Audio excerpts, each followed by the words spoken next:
अगर आप भी चाहते हैं कि चानन सीरीज का ऑडियो वीडियो सबसे पहले आप तक पहुंचे, तो हमारे चैनल को सब्सक्राइब करें और साथ में बेल आइकन को दबाना ना भूलें। कहाँ से आई कहाँ से आई तब छौड़ी के हो जाए विदाई तमौगी। कहाँ से आई तब छौड़ी के हो जाए विदाई तमौगी। कहाँ से आई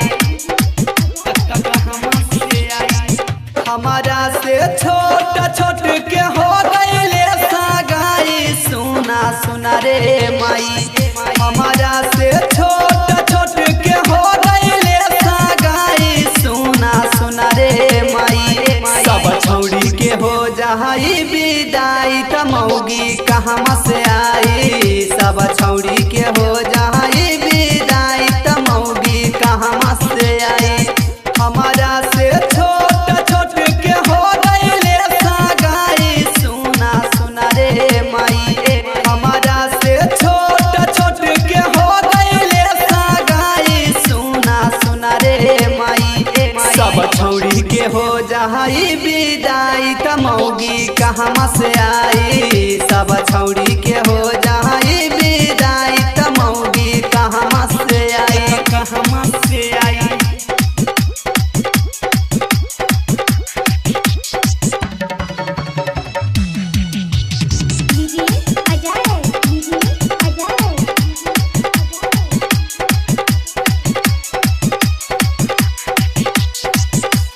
लइका बोले है माई उल्टा सीधा बात रे। एक माना करे माई घूमी नहीं साथ रे माई। हाँ सब लइका बोले है माई उल्टा सीधा बात रे। एक माना करे नहीं घूमी न का साथ रे। यही देख के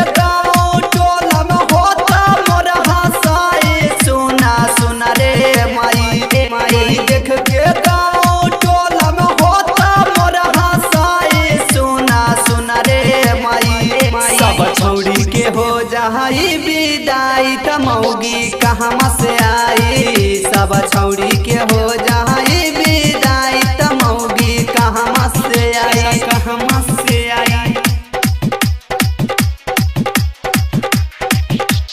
कहाँ से आई सब छौड़ी के हो जाई विदाई तमौगी। कहाँ से आई कहाँ से आई ढेर दिन बरदास कैनी। सुन रे माई सागर से भरत लालू लग जाई लालू लगे जाई। ढेर दिन बरदास कैनी। सुन रे माई सागर से भरत लालू लग जाई। गायक गुरुदेव गुरु के दिहानी बताई। सुना सुना रे माई गायक गुरुदेव गुरु के दिहानी बताई। सुना सुना रे माई सब छौड़ी के हो जाई विदाई तमौगी। कहाँ से आई सब छौड़ी के हो जाई विदाई तमौगी। कहाँ से आई कहाँ से आई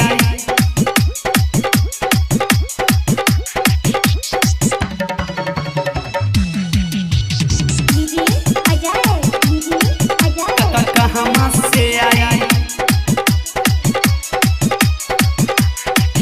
हमारा से छोट छोट के हो गईले सगाई। सुना सुना रे माई हमारा से छोट छोट के हो गईले सगाई। सुना सुना रे माई सब छौड़ी के हो जाई विदाई तमौगी। कहाँ से आई सब छौड़ी